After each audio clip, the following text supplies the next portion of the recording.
عادلانہ نظام کے قیام کے لیے ہم نے اس تحریک کا آغاز کیا ہے، تحریک نظام مصطفیٰ کا۔ تو 25 کروڑ لوگ اگر چاہتے ہیں کہ ان پر یہ ظلم و ستم کے پہاڑ نہ توڑے جائیں، ان کو ان کے بنیادی حقوق میسر آئیں،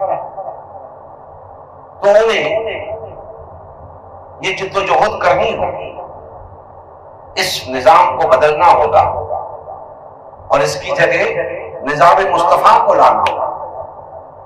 اس کے بغیر چارہ نہیں ہے۔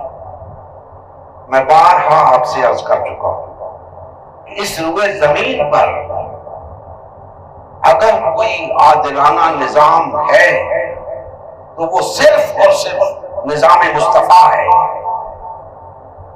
اس کے سوا کوئی نظام عادلانہ نہیں۔